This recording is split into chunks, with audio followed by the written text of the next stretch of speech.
not from myself, but the Father abiding in me, doing his work, that our potential almightiness begins to appear. All wisdom is implanted in us by divine intelligence, which is the other name for God.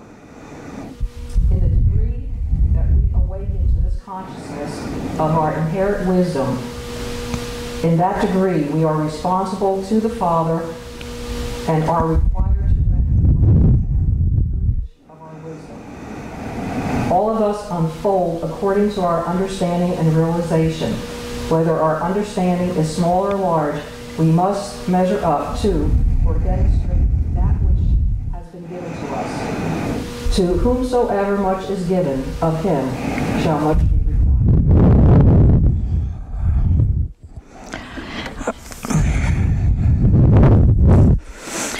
Okay, thank you for reading. He always says a lot in a couple of paragraphs, a couple of sentences. He says a lot, but it's it's interesting that he talked about. I mean, he wrote that, years ago about the beginning of a change in consciousness. Now, in 1971, there was a public message that was put out, and the emphasis was the question: do you know where your children are? I don't know if anybody remembers that, but do you know where your children are? And after this message today, I am hoping that everyone will look at that in a little different light, as far as do you know where your children are? Another popular quote in Unity is, life is consciousness. So what does that mean, life is consciousness? It's just a guess, life is good. Life is good, and well, yeah, that's true. Yep, and it is, and I'll get there then. Very good. What your consciousness is creates your life, the things that happen in your life. So where your consciousness is, where your intention is what determines what happens in your life. Okay. Creates your whole life. Okay, good. So our life is determined by our consciousness. So how do we know where our consciousness is? And it's interesting. David Hawkins wrote a book called Power versus Force, and talks about consciousness and, measuring consciousness and the vibration of different higher frequencies of consciousness. We talked about consciousness in class, and that's one of the things that we're on right now. And in Unity, they talk about kind of 3 levels of consciousness. The victim-victor consciousness, and then vessel consciousness and verity consciousness. Now, I always thought, and we come in here to Unity and we understand the victim consciousness. And most of us have lived there for years at some point and then realized this doesn't feel good. We want something else. And then we change over to victor. And we think we got it made, right? We're a little bit, we're above victim. We see that life isn't coming at us. Victim, first of all, victim is when we feel like life is coming at us. Everybody's doing something to us.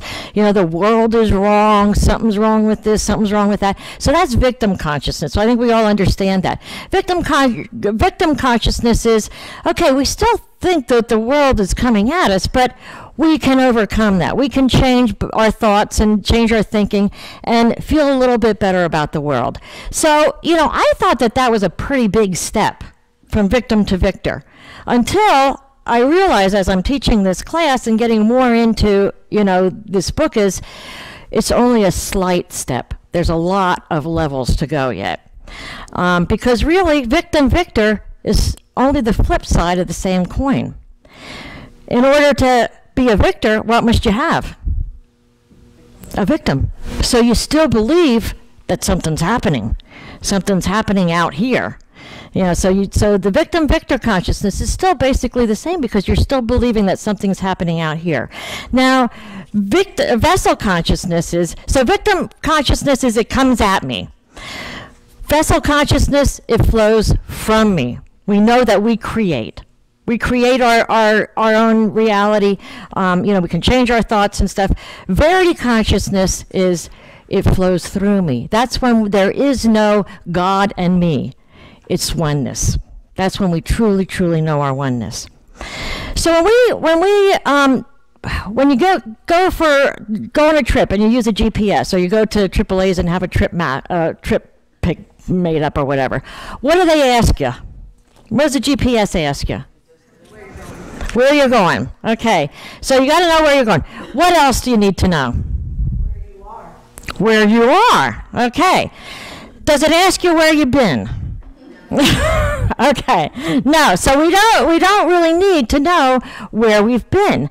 However, when we start going on in life and moving forward and stuff, how many times do we just start from where we are, and how many times do we go into where we've been and feel like that determines where we go?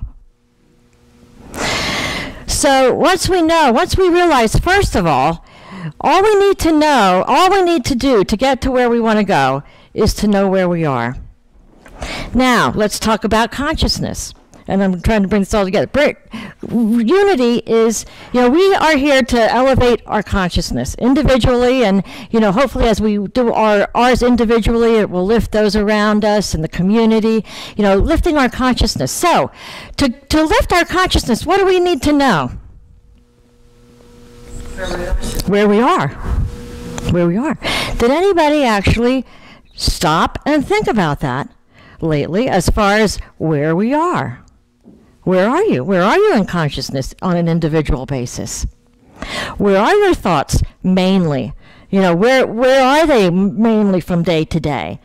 Do we have, a lot of victim thinking and every once in a while victor?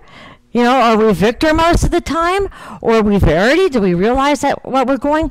And, it's interesting because a lot of us don't take the time for self-knowledge.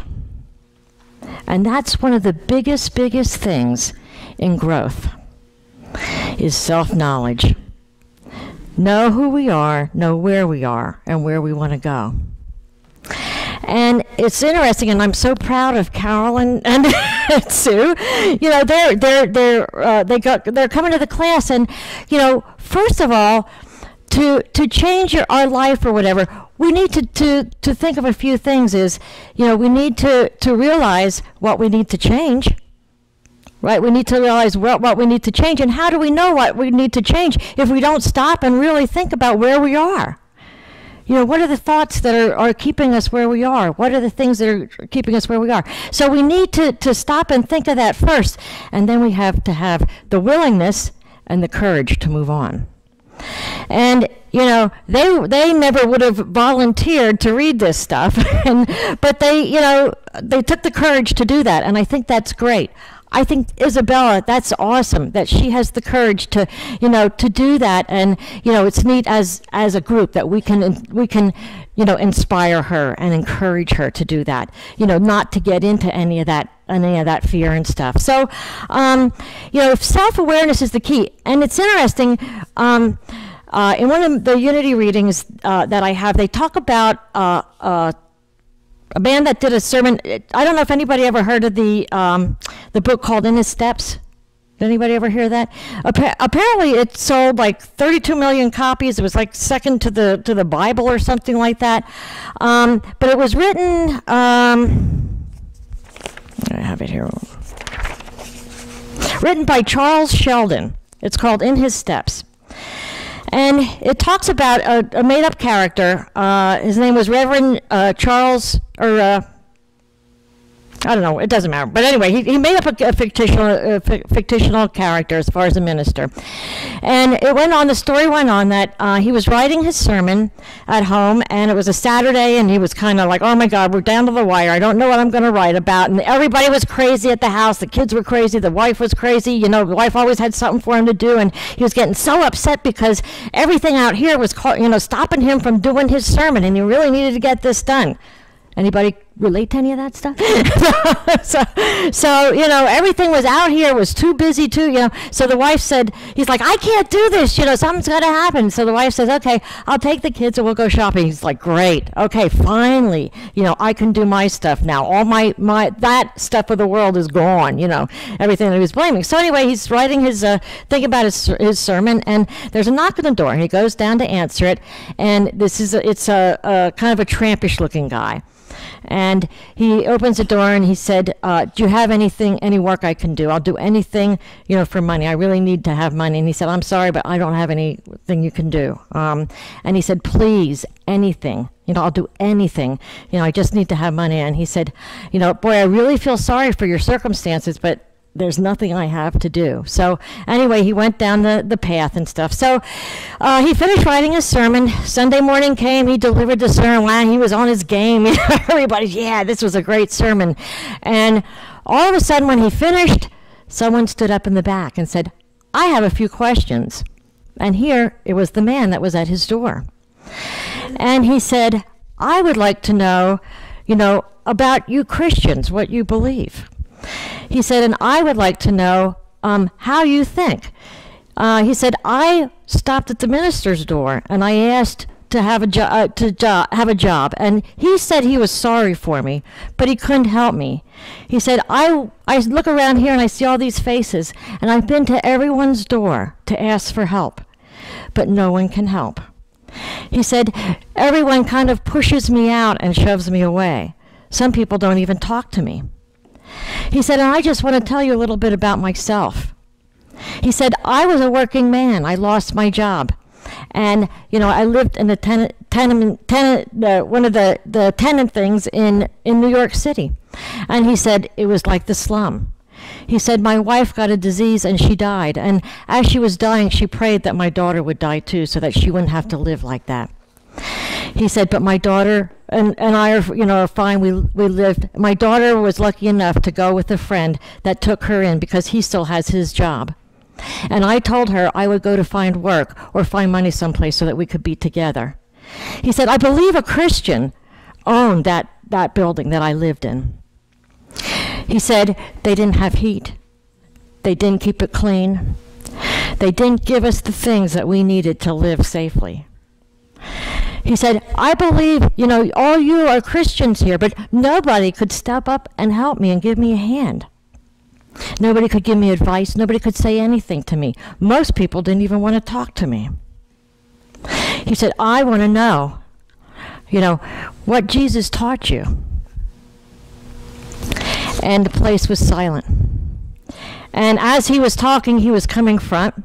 And, you know, he stood by the altar, put his hands down, and collapsed.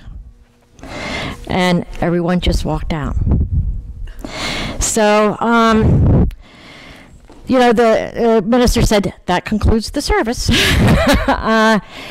They took him to the hospital after he got okay from the hospital, after he recuperated enough. The minister took him to his home, you know, and took care of him. But he decided that he was going to, you know, it really made him look at his life.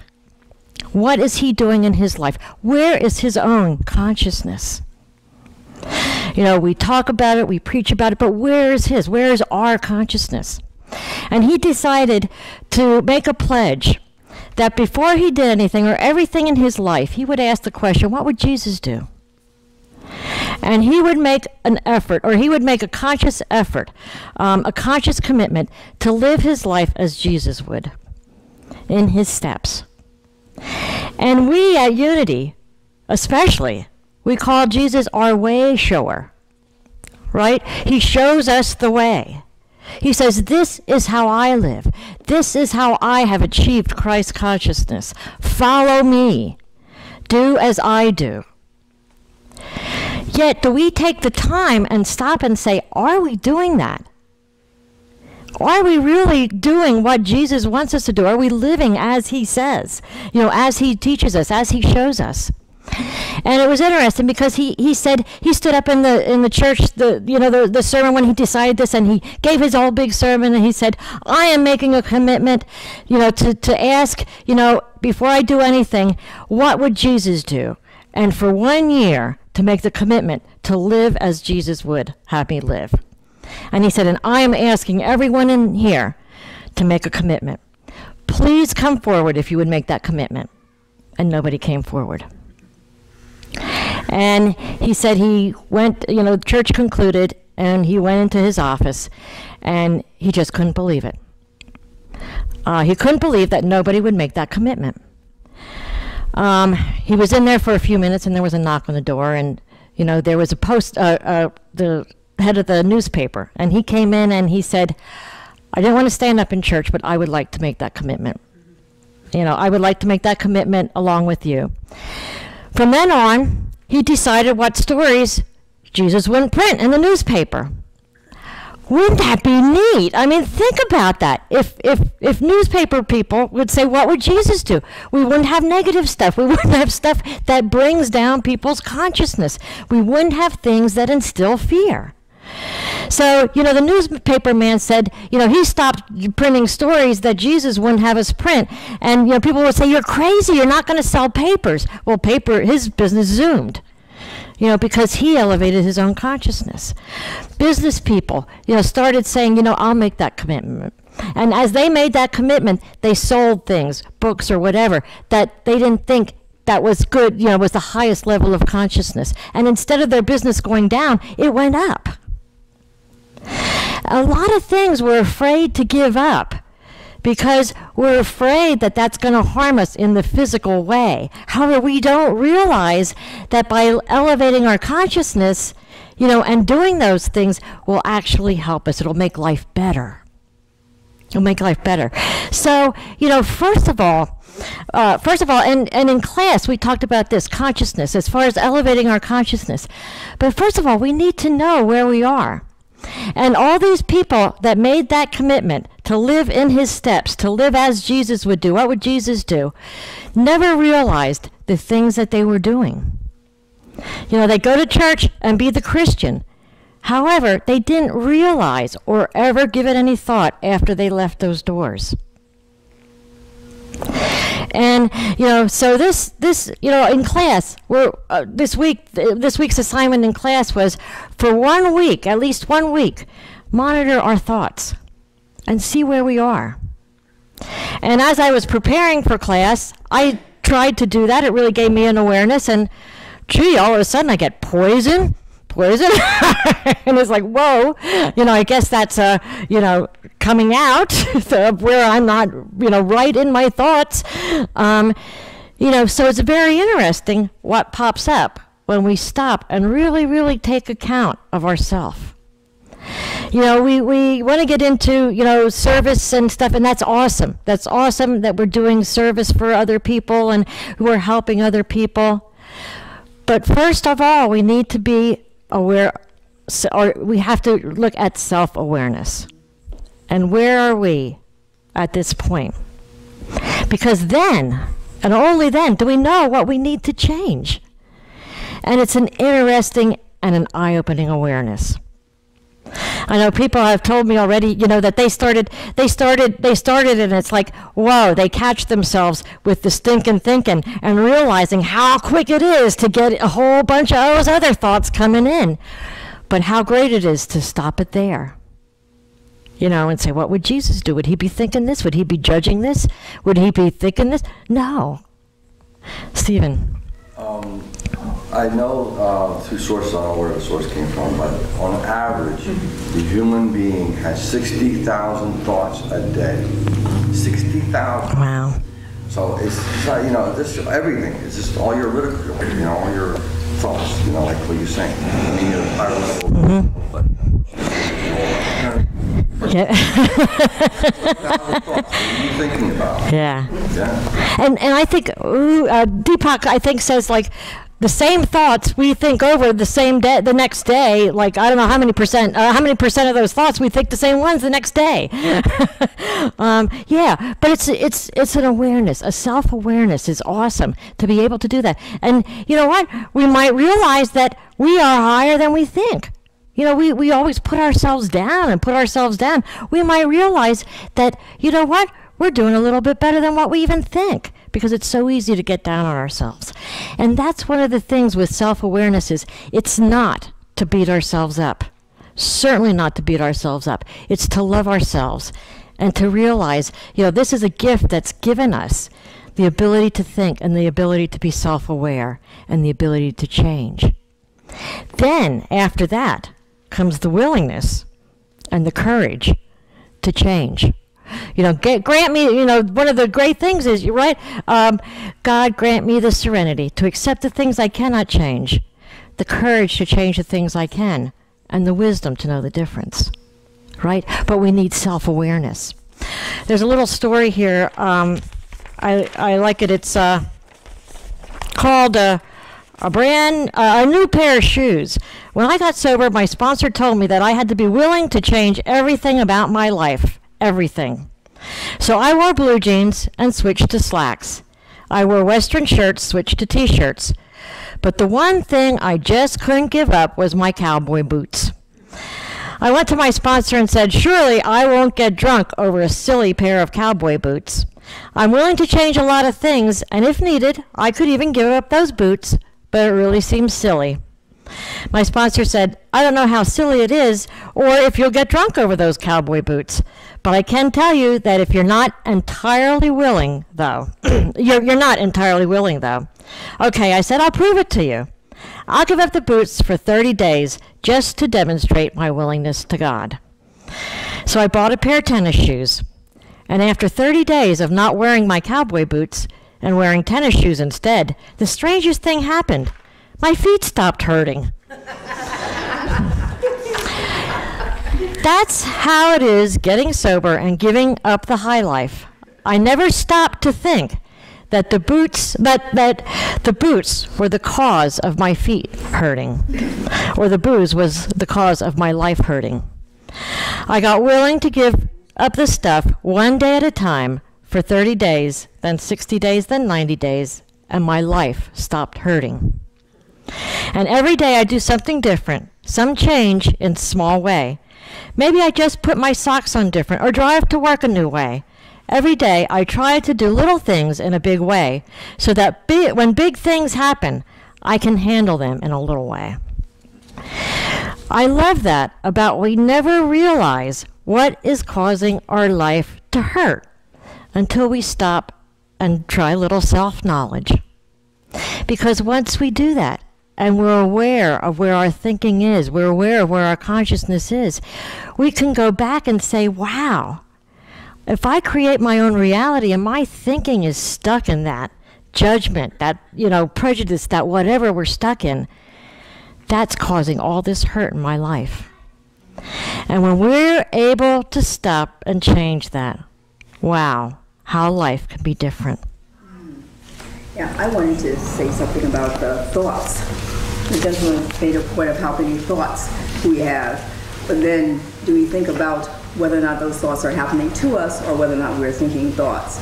Because another gentleman, Eckhart Tolle, was sharing thoughts that are happening to us, because if we are watching the thoughts and realize that we don't even know where they come from, they're almost like birds flying over our heads. And those thoughts are usually coming from people outside of ourselves, the cosmic mind.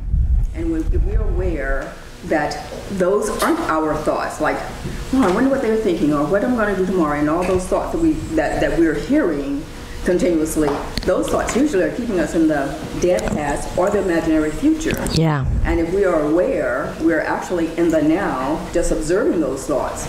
And what would happen, the benefits would be that those thoughts take so much time and energy, and the benefits would be that we would have so much reserved time. Yeah. When I started watching them over and over and over again, and I thought I would never be able to know the beginning or the end or when they happen. Even little thoughts like, irritation, vexation, or things of the past or things of the future. And when, I think it must have been about a month afterwards, I realized that all the time it was taking me, all the energy it was taking from me, instead of me having to go to bed at 9 o'clock, I was able to stay up until 2 and 3 o'clock. I had so much more energy by just staying in the now and not participating in those thoughts and not owning those thoughts as me. Yep. Because actually it's an ego, which is, part of the mind stuff, where Right. the mind being the battlefield, and we're always constantly battling thoughts that are not ours. So being aware of that helps an awful lot. Excellent. Stepping back and being the observer. Exactly. Yeah. The thoughts Yeah. make you mentally tired. They do. They do. Yep. Yep. And especially like when you're into anger or worry or fear. Oh, it's exhausting. It's exhausting. And, to be aware of that, though, and how powerful is that? To be aware of how much energy we are and being willing to give that up. And that's the thing, is to be being willing to give it up. Yeah. So, go ahead, Maria. Oh. I was just going to say that anger can be a positive thing if you don't get stuck in it, because it can move to act and move to correct something. Right. Whatever. Yeah. Valuable thing, rather than just, and of course if you get stuck in anger and fear, then you're stuck. Yeah. But they're catalysts, basically. And it's a lot of times it's not necessarily the emotion, but what you do with it. What you do with it. Yeah. Yep. Yeah. Exactly. And how long you stay in it too. And how long you stay in it. Yeah.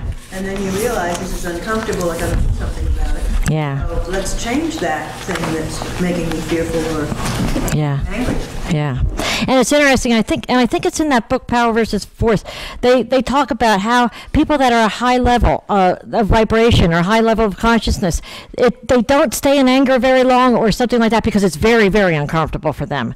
But even and we live life, going back and forth. As far as even Jesus, had those times of needed help, and support and everything. So we do dip up and down and stuff like that. But there again, it's an awareness and how good it feels when we're living at a higher level, and self-awareness. So, anybody else like to share anything? Yes. Yeah, Maria. I just believe when we go to bed at night, we do our stuff and get ready to go to bed, and we still think about the only thing, I don't know what happens to me. Maybe if I have a day, I just think about, why I'm so angry. What's the reason to act the ways? Or why just didn't I step back? And then every single negative thoughts just come into your mind before you go to sleep.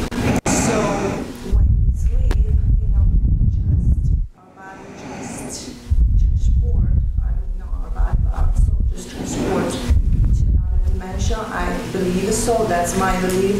It's to recharge for another day. So at the same time, we go to bed with those, so frustrations, so angry. I think that it goes to the universe, and the anger, the negativity goes there, spread it out, and then another day you're gonna have the same thing. You are conscious, you're, taking and spreading out, you're giving that information. I don't know if that makes sense or not. So yeah, so when you're in the angry thing, as far as putting it out there, a lot of it'll collect some more and then bring it back. Yeah, which is very hard for us as human beings not to do, not to just think of that way. Mm-hmm. It's hard. Instead, we just got some moments and say, thank you for every single day. Yeah. Maybe just for us to be angry with you, and you realize you're doing something, then you must change it, or maybe just listen and now respond. Yeah. I don't have to attend every argument I'm invited to. I like that. Jan. The other day I was reminded by my spouse that oftentimes what we get angriest at is something really about ourselves, seeing in the other person. But to take it a step further, that means that we need to really love ourselves first, just like Jesus said, you know what I mean? It's like we need to love ourselves first, because if what's making us angry or upset or whatever is really something in us that we see in someone else, and that's our trigger, Yeah. it and then it will empty out. Yep. Definitely. Yeah. We have to know ourselves first. Like, So, yep. Know yourself. Yep. selfish. Know yourself. You have to be selfish and use your time and what you say and what you say now. You're going to say no. That's going to be, I don't want to do that this moment right now because, or just because I said so, and that's the end. Yeah. But which makes another person. Exactly. Stephen. The idea that I got when she was explaining to me was that, she goes to bed frustrated with frustrated thoughts. To me, it's just like, well, just sleep. When you wake up the next day, you don't feel as angry as you did. Because okay, yeah, I see. Okay, I see what you're, yeah. Okay, I see that, yeah. Bashar had a seminar recently, yesterday or today, he taught, one of the themes he's talking about is 9 levels of consciousness. Something like that. With as far as the vibration and stuff. Cool. Yeah, one of the tools that I've used and has been very effective with me is to observe anger or observe any low vibration. But since we're talking about anger, I've actually used that one too, and watching it for as long as it's there, instead of suppressing it or even trying to conform to the lighter side. Right. I just watch it. I allow it to play. I let my mental body get engaged into it. And what happens, it has a limitation. The thing about negativity, it has a limit. The thing about positivity, there's no limitations. Yeah. Well, if I observe the negative for as long as it's there, as long as I see it, let it ended up transmuting. And it will transmute to a higher vibration because, as you were saying, like ups and downs. So anger can only get but so angry. It can only get but so bad. But if you're just watching it all the way through, then you're going to see it come back up to a transmuted state of which is the positive side. And once it's transmuted, you don't have to worry about conforming to it because it's like being transformed from a caterpillar to a butterfly. So you don't have to think about, I might go back to be a caterpillar, but it's reversible at that. And that's the power of just watching it instead of jumping on it. I know, I was taught you have to learn to feel the feeling and not become the feeling. Yeah, and just the power of observation and just looking at it. I've told several people about this, what I've started doing at night. It got to the point where I had so many people on my prayer list for illnesses and for my husband for the business and everything, that I actually was not, I kind of dreaded praying. So this isn't, the way I'm supposed to be communicating, this is not how it goes. And then I changed it to, I would go through the same list, but I would envision these people, and I wouldn't go through what I wanted for it, whatever, and say, oh, this person's sick, that person. No, I would just picture each person smiling, happy in the life. And I look forward. Yeah. I look forward now, going to bed and thinking, oh, I'm going to see smiling faces of all my friends before I go to sleep. Yeah. And things actually have turned around. Some have made their transition, but that's where they were. That's, at that point. Yeah. And it's just, seeing each person smile and happy and whole and in what's best for them. Yeah. And unity, go ahead, Karen. I was just going to touch on it real quick, too. Yeah. It's just, and a lot of this comes down to what we label it.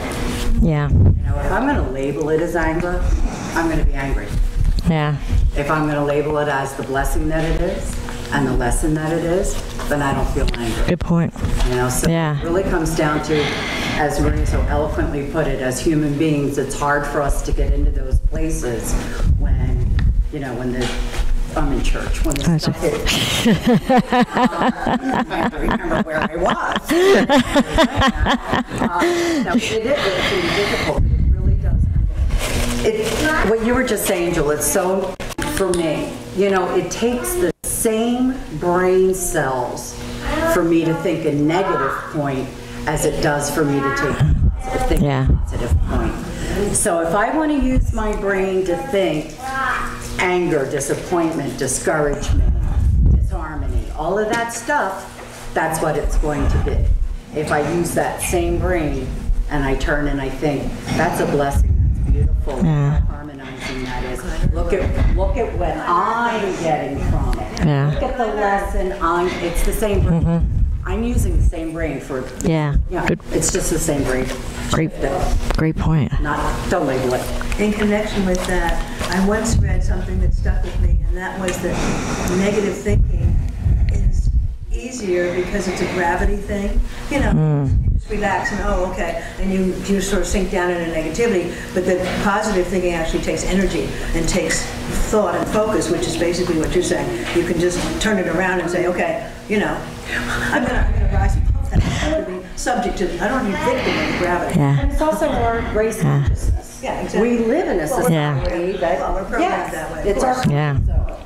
We live in this and but we it's live our- in that. it's Well, our it's our program. comfort zone because, like you said, it's the easiest. Well, yeah. It's easier to yes, go along yeah. with what It's the society the lazy says. thinking. Yeah. There's Yeah. the title to it. Emily? About 2 months ago, I read something somewhere that, like, it can be the worst day. Every day, you have a bad day, it's the worst day. But I read something 2 months ago that said, take 10 minutes at night before you go to bed for yourself to clear your mind and clear your thoughts and only let positive in. Don't let anything at all. And if it comes in, kind of retract it right away. And it really has helped. And I actually fall asleep praying now. Like, I fall asleep praying. I fall asleep, like Jules said, I fall asleep, you know, I fall asleep with that.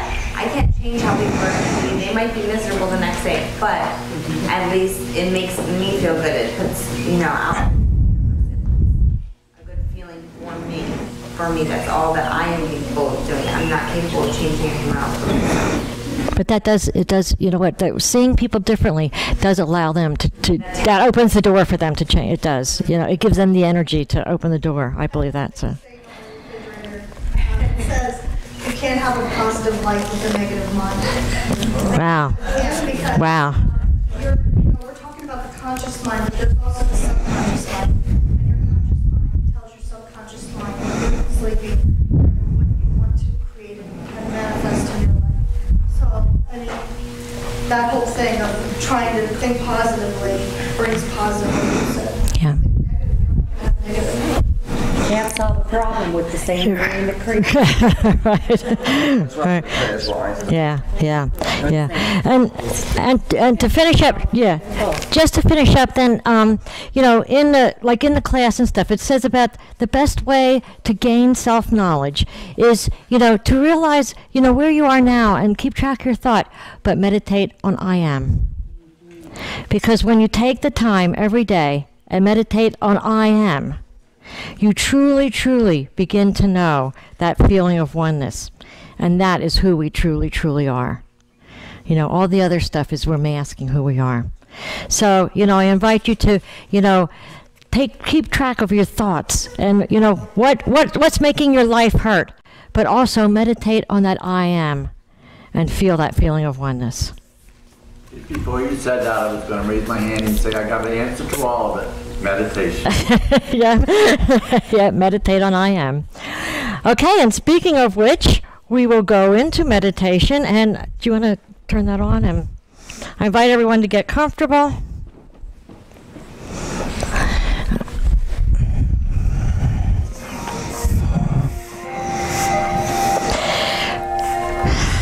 Just get comfortable in your seat. Just feel the seat supporting your body. Feel the floor supporting your feet. Feel the energy in the room. Go deep within into that quiet space. Deep into your closet and shut the door.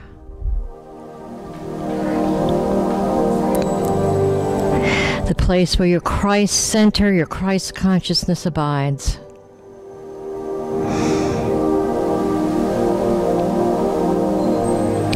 And know that what happens deep inside this consciousness, the Father rewards openly.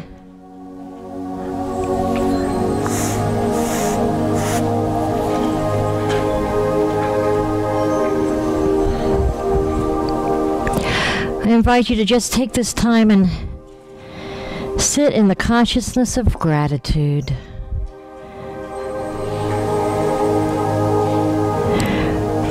Feel the overwhelming feeling of all the blessings in your life.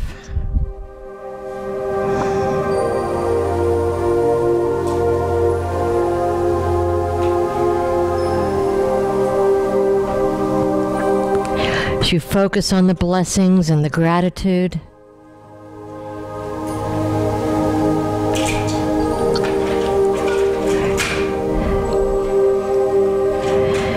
feel the elevation of spirit.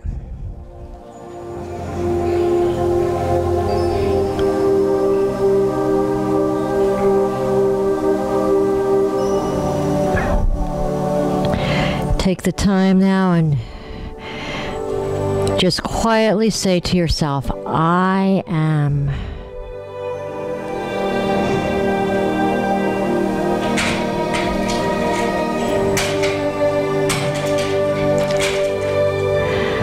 I and the Father are one.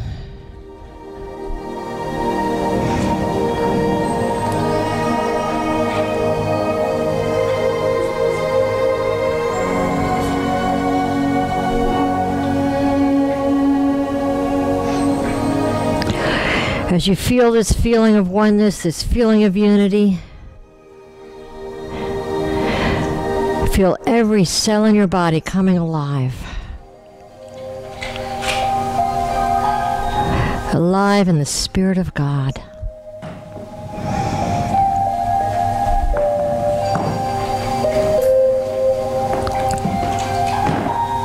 Alive with an overwhelming energy.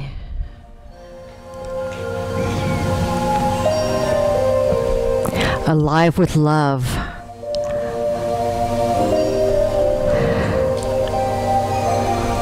Alive with joy.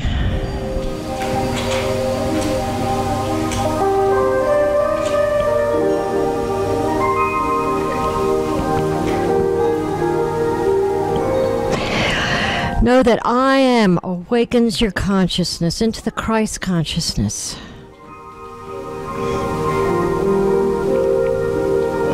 For just as Jesus taught us all these things that I do, you can do too, and even more.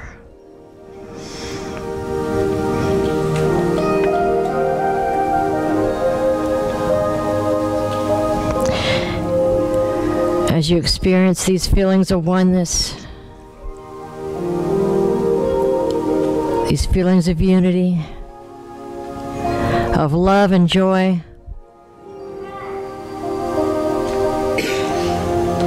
I invite you to hold on to this feeling and know that throughout the day, no matter what happens in the world,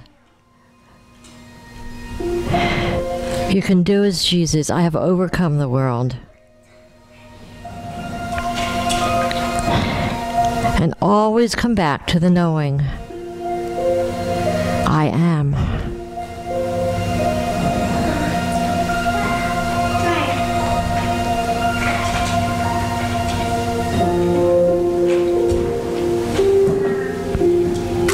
I invite you to anchor this feeling, this place, so that you can return at any time. And as we come back to this room, make a commitment to walk and live in His steps, to live as Jesus taught us. For He is the way. He is the way that we should think, the way that we should act, and the way that we should be. And so it is.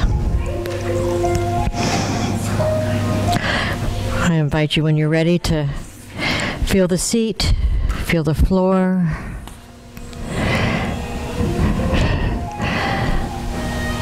Take a deep breath and open your eyes and come back into this room